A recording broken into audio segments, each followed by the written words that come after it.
Bonjour à tous, c'est Adrien Delmas, alias Ragnarok. On se retrouve pour la deuxième semaine de la Top Shark, c'est une épreuve de commentaires de main. Et donc on va partir directement parce que le temps est assez court pour expliquer tout ce que j'ai à vous dire sur cette main assez complexe. Donc là c'est la situation, donc nous allons open roi valet off, call par le bouton et la big blind. Big blind va donc shove sur ce board là. Team Pro décide de min raise, call par le bouton. On se retrouve au turn et l'action est à nous. Donc maintenant je vais essayer de repartir depuis le début pour le raisonnement. C'est parti. Donc je vous ai fait un support pour que vous puissiez mieux visualiser les boards, les mains, etc. lorsque je vais vous en parler. Donc sur la droite, nous avons un tableau d'open assez standard de hijack. On a décidé néanmoins de ne pas open le bottom de notre range qui est 2-4, 2-3, 2-2, 5-4 suité, 5-6 suité, 6-7 suité, les mains comme ça, parce que tout simplement, on va avoir moins d'equity realization contre la big blind qui est short. Voilà. Donc maintenant, avec cette range là, on va voir la stratégie du bouton ici. On peut remarquer que c'est une range à peu près standard contre un open du hijack. En jaune, ça va être les mains qu'il va 3 bêtes. J'ai mixé, donc par exemple des 3 bêtes avec roi dame off et 5-5-6-6 sont des mains qu'on va flat habituellement. Mais ici, ça peut être un bon spot de 3 bêtes pour ISO par rapport à la grosse blinde, qui ne va pas deny notre equity. Et on va pouvoir call le shove et ce sera mieux pour l'équité totale de notre main. J'ai inclus aussi notamment des trappes, 2 as de roi, de dame à 40% ici. Car c'est un très très bon spot de trap avec la Big Blind Short qui va jam une certaine partie de son range. Nous allons voir ça dans quelques instants. Et on va pouvoir se retrouver contre la range totale de l'Open Riser qui va call ou qui va fold. Et derrière, on va pouvoir New York back raise ou autre. Voilà. J'ai fait bien sûr une estimation, on n'a pas d'infos sur les joueurs en particulier, donc ça va être notamment sur la population des tendances qu'on peut remarquer sur l'high stakes. La stratégie de Big Blind, donc ici on a une playability map. Hit map, c'est en fait tout simplement les mains qui ont une equity realization, donc une playabilité aussi, supérieure à 17%. Donc moi j'ai mis un petit peu plus parce qu'on ne veut pas vraiment défendre à l'équilibre en tournoi, notamment pour la conservation de stack et toute autre notion d'edge ou autre. Voilà. Ça va être sa range totale de passive defense. Ici, il y a des mains qu'on va raise bien évidemment. Donc dans cette range là, on va pouvoir la décomposer maintenant, c'est toutes les mains qu'on est censé jouer. J'ai fait un calcul, ce qui serait EV plus de shove de par la big blind, donc toutes les mains qui sont en verte. Pour moi, il va quasiment tout shove, ce qui est en vert, sauf je pense roi 10, dame 10, valet 10, roi 9 suité et roi valet off. Je pense que c'est des mains que la population a tendance à undershove alors qu'il devrait. Donc on se retrouve avec cette range là. Cette range là, qui est à droite, ça va être la range de défense de big blind. C'est rien d'autre que la playability map, moins les mains qu'il va shove. On se retrouve au flop, et la big blind a deux options qui est check ou donc shove. Ici, j'estime qu'il va donc shove. Tout ce qui est top pair, 2 paires, flush draw, pair plus gutshot, open-ended. Par contre, il va check ses straight floppés pour trap. Voilà. Donc ça va être toutes ces mains que j'ai dit, qui sont représentées sur une matrice, un peu comme une bataille navale. Chaque point jaune ou rouge sont des combos qu'on va défendre. Les points rouges, ça va être les combos qu'il va donc shove. Et les jaunes, c'est les combos qu'il va check. Donc on se retrouve désormais, donc ça c'est toute la range qui va donc shove parce que vilain donc shove au flop.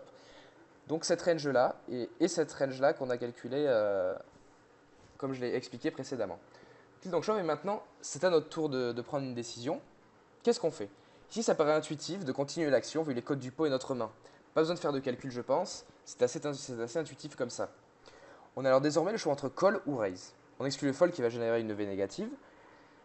De manière logique, d'abord, je vais regarder l'équité de notre main contre les deux ranges. Comme ici, je l'ai fait, afin de me faire une meilleure idée d'où j'en suis. On voit alors que les deux équités entre notre range à nous et celle du bouton sont très close. On est même légèrement derrière dans cette situation, même si on a un léger avantage de nuts, avec nos dames 9 suitées, que lui n'a pas, c'est contrebalancé par le fait que notre adversaire a fracassé le board. On peut alors dire qu'on a intérêt à payer seulement ici, afin de ne pas nous isoler contre le top de range. Ça, c'est un raisonnement logique, intuitif. On va s'aider un petit peu de la théorie maintenant. Et donc j'ai run un spot sur Pio, donc c'est ce spot exact, en HU contre le bouton, ce qu'on devrait faire normalement. Donc comme je l'ai dit, et ce qui paraît normal, ici Pio Solver va nous suggérer de check une énorme partie de notre range, donc plus que les trois quarts, ce qui confirme l'hypothèse plutôt logique qui était formulée précédemment. On remarque que Roi-Valet, donc ici, Roi-Valet off, même Roi-Valet suité, sont des combos qui vont être auto-check 100% du temps. Nous n'avons donc aucun intérêt à raise ici, même si je comprends la logique de value protection, ça ne fait pas de sens contre une range aussi strong. Même si on voudrait plutôt ces bêtes en HU, nos rois valet off, on pourrait dire que si on devait choisir des combos assez bêtes, on choisirait nos rois qui n'ont pas de carreau. Mais en fait, Pio ferait l'inverse, c'est-à-dire que s'il devait ces bêtes ou raise ici, il le ferait avec un roi de carreau, car ça diminuerait la range de call et de draw la range de draw et de main, de monster draw, etc. qui va nous call chez notre adversaire. Et on aura plus de mains qu'on peut check all turn. Enfin bref, ce n'était pas vraiment l'objet de cette analyse. Le pot en plus est assez particulier parce qu'il est protégé avec la big blind qui est all-in. Et donc on n'a pas réellement d'intérêt à mettre plus d'argent au milieu. Parce que notre risk-reward est quand même pas ouf du tout même. Donc Hero décide de raise 290 000. Et donc j'ai essayé de vous créer une range de raise qui était assez équilibrée avec deux sizing de raise. Un sizing all-in, un sizing de min raise pour value protection. Donc on peut la voir ici. Tout ce qui est en vert c'est une range de call, tout ce qui est en rouge c'est des folds.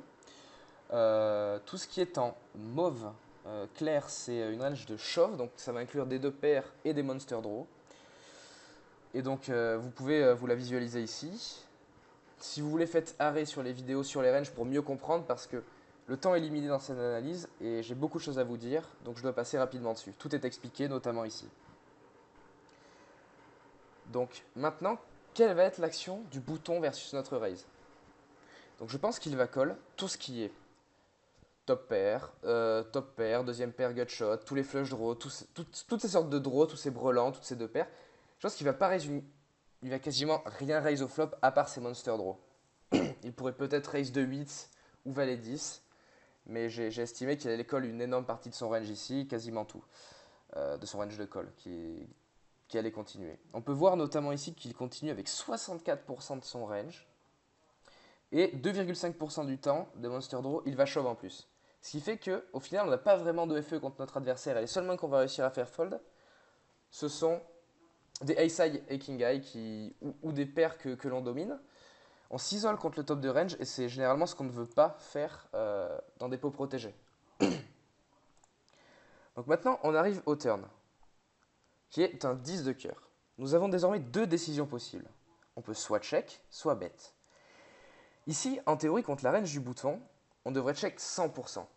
C'est assez compliqué de simuler donc cette situation avec Pio Solver sur cette street particulière parce que c'est du multi-way avec un joueur all-in et Pio fait que des simulations heads-up. Donc je l'ai fait au flop pour vous donner une meilleure image de comment interagissent entre guillemets l'équité des deux ranges. Simplement, notre adversaire a un énorme avantage de nuts sur ce turn. Nous n'avons aucun 10 alors que lui les a tous. Il a des fulls, un combo de carré avec paire de 10. De notre côté, même si on a des fulls, on n'a aucun intérêt à miser. On préfère que notre adversaire réalise son équité avec des flush draws par exemple. Et avec donc quelle main nous allons raise en value ici? On n'a pas envie de raise avec nos overpairs ni nos top pairs. On a plutôt envie de trouver un showdown gratuit plutôt que de mettre de l'argent au milieu contre beaucoup de mains qui nous draw dead. Donc, je vois pas beaucoup d'autres options que de check. Ici, on peut vraiment voir les deux ranges, comment elles interagissent sur ce board. On peut voir que clairement, à part deux valets, 2 10, 2 8 et dame 9 suité, c'est les seules mains qui sont entre guillemets nuts, mais on n'a pas vraiment besoin de protection. Donc ici maintenant, pour moi, shove ne fait pas de sens. Mais on aura genre aucune main de value, comme je l'ai dit, qui vaille la peine de shove. Et donc ça ne sert à rien d'inclure des bluffs en plus. Pour finir, du point de vue de notre adversaire, si on shove ici, qu'est-ce que l'on représente? Il sait qu'on ne chauffe pas avec des foules. La seule main limite possible serait dame 9 suité. Comme on a vu, ça fait deux combos. Les combos qui n'ont pas de backdoor flush draw ou le flush draw du flop, donc dame 9 de cœur et dame 9 de trèfle. Donc si notre adversaire, il a deux dames, il a dame valet suité à cœur ou à trèfle, il peut très bien call avec ses mains et je ne pense pas qu'on va réussir à lui faire fold 2 as de roi. Car si notre range de value c'est deux combos, il peut très bien se dire qu'on aura aussi des draws ou des bluffs. Donc il aura besoin de 30% d'équité environ sur un shove au turn et je ne m'attends pas à ce qu'il fold grand chose à part des mains que l'on bat. Encore une fois, on s'isole contre le top de son range et je pense que c'est vraiment une mauvaise opération. Voilà pourquoi je pense qu'au turn, nous devons opter pour un check, tout comme au flop, nous aurions dû opter pour un check. J'espère que cette vidéo vous aura plu. On va atteindre les 10 minutes qui était la limite fixée. Je sais que j'ai été très très vite sur beaucoup de notions. Mais la vidéo est là pour que vous puissiez l'arrêter et regarder ce qui s'est passé. Bonne soirée à tous!